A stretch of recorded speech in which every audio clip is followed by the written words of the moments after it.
I used to spend the night in hotel parking lots. What was I gonna do? I ain't had nowhere to stay, so I lived in the car.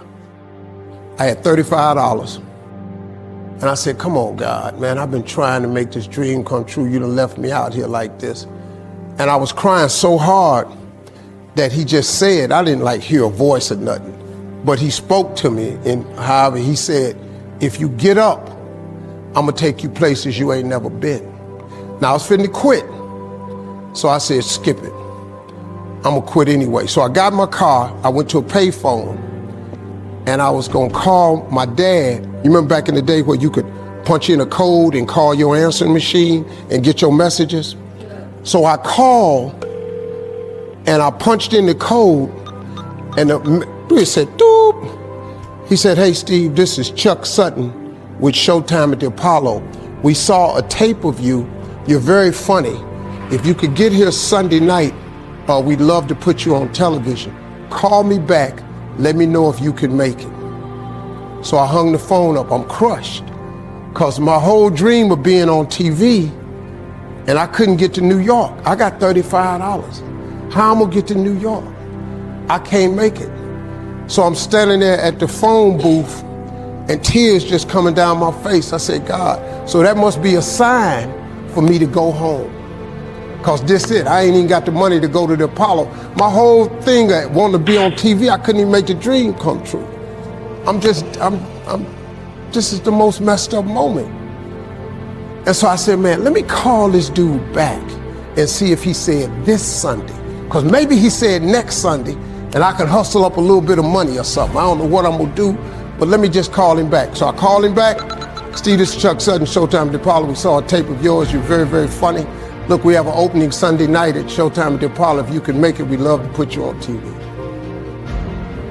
I said, it's this Sunday. Before I hit the button, I heard, doop, you have another message. That wasn't there before. So I punched my code in, I listened to the second message. It said, Steve Harvey, this is Tom Sobel from the Comedy Caravan. This was a Thursday. He said, I have a gig in Jacksonville, Florida on Friday night that pays $150. If you can get there Friday night, you'll make $150. So I called him back and I said, hey Tom, did you get a gig away? He said, no, it's still available. He said, can you get there? I said, I'm in Pensacola, Florida. I'm 3.5 hours away. So I drive to Jacksonville, Florida, and that night I made the 150. Club owner said, man, you funnier than the guy we hired. If you stay tomorrow night, I'm gonna give you another $150. So now I got $300 now. So I get on the phone, I call Chuck Sutton. I say, hey man, is the gig still available at Showtime at the Apollo? He said, well, we got one opening left. I said, I'll be there. So I called Eastern Airlines, who used to be open back then. They had a special for $99 going from Jacksonville, Florida to New York round trip. So I parked my car at the airport. I got a flew. Everything I had was in 2 bags. Got to the Apollo. I said, hey man, I'm here. I got there at 11 o'clock in the morning. He said, you can't stay here because you don't come on to the late show tonight. I said, I ain't got nowhere to go. I said, if you just let me stay in this building, man, I ain't gonna move around nothing. I ain't got nowhere to go. I'm in Harlem, I can't go back out here. I got these 2 bags.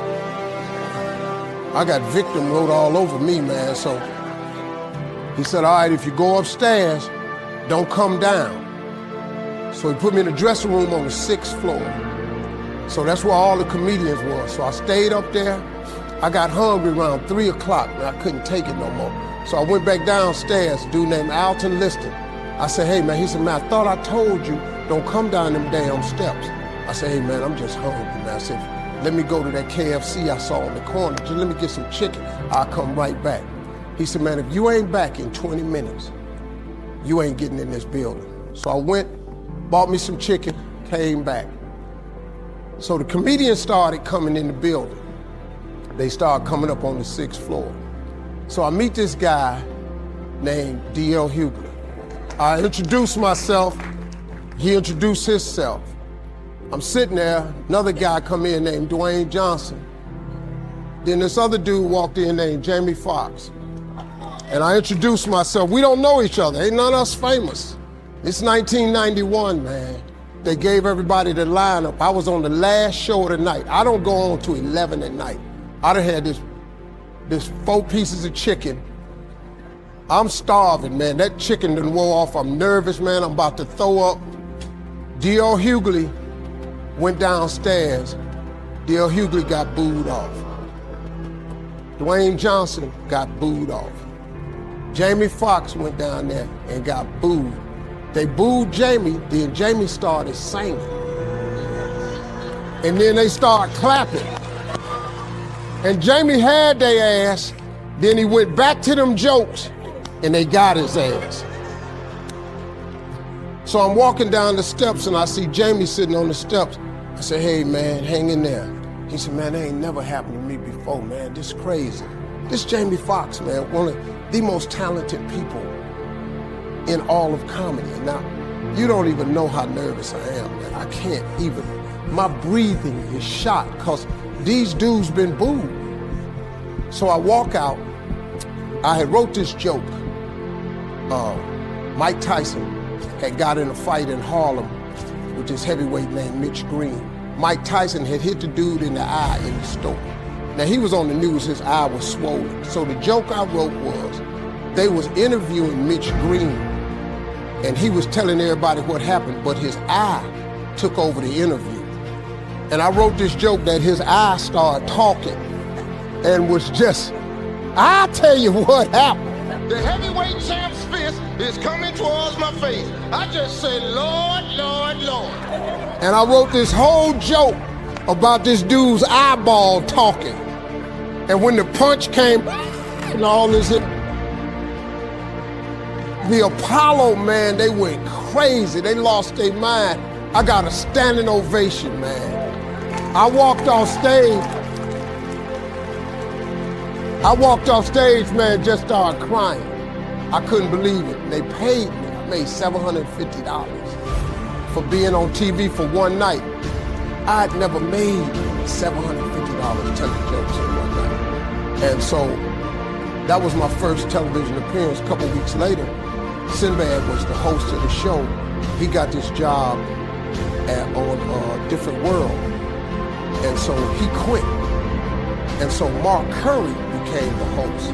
And then Mark Curry got hanging with Mr. Cooper, and he quit. And they came to me and said, would you come back to New York and host amateur night for us to just try you out? Oh, ain't no problem. And so I went to New York, I hosted amateur night, and I was killing.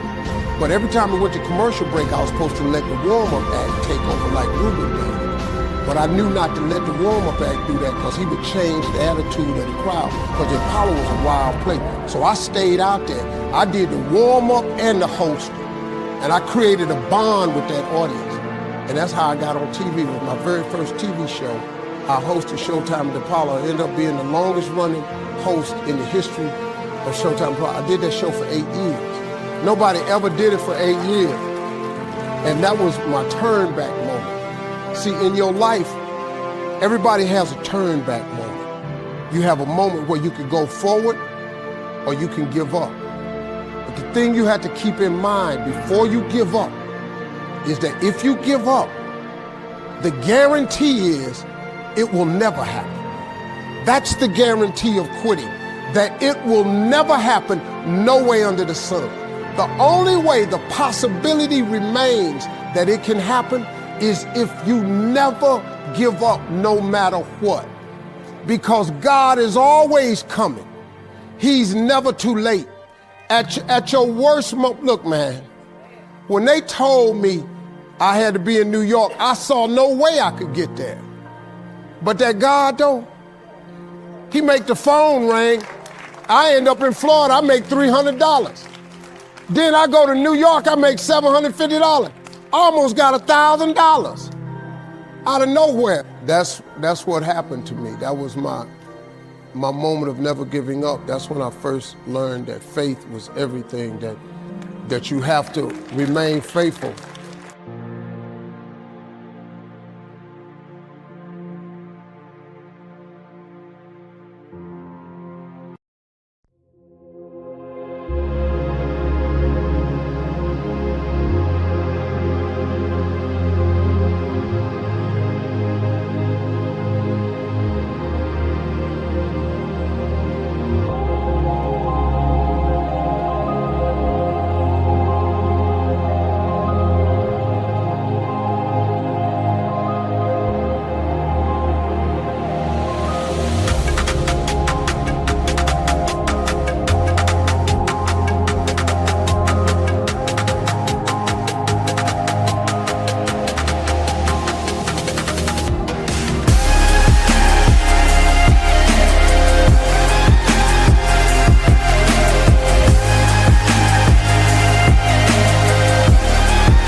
Chẳng thể quên khi cơn mưa đêm lại về. Em đã quên lời thề và ta như đông chìm sâu. Không còn mơ em anh nhận màu. Em chỉ cần mơ đâu em bay. Chỉ còn là những cơn mưa vô giá. Cho bên mơ em không mơ anh. Anh một đêm mơ chỉ cần bên em không được cần nhớ. Và chỉ có em không muốn nhớ. Và người ta bên nhau như ngã tớ. Muốn nhớ về say em chỉ có mấy em ở đây. Và anh như muốn chết đi nhưng không muốn em mơ mày. Tình yêu làm cho ta đau đầu. Không em như nằm hâm mộ. Anh như đứa mong cầu. Và vui bên em hôn sầu. Chào các bạn bạn em mơ. Chỉ có bên em nhưng đừng có mơ. Em mà đang dài. Em muốn bên ai.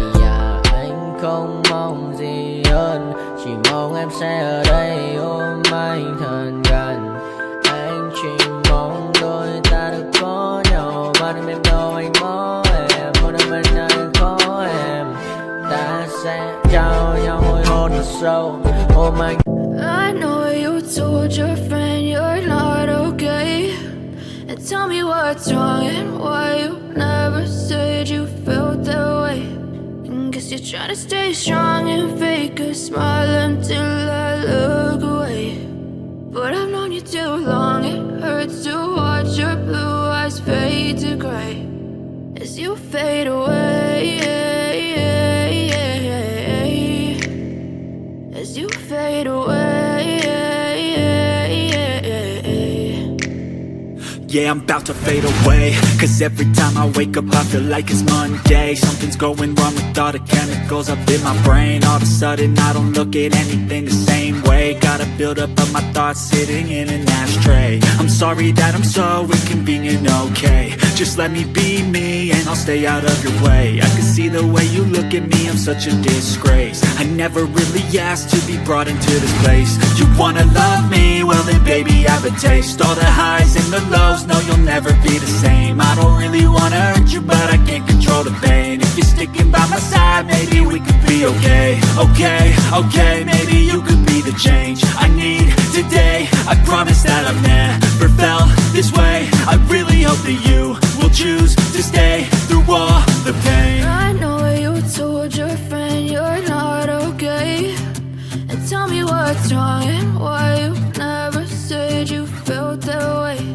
And guess you're trying to stay strong and fake a smile until I look away. But I've known you too long, it hurts.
yeah.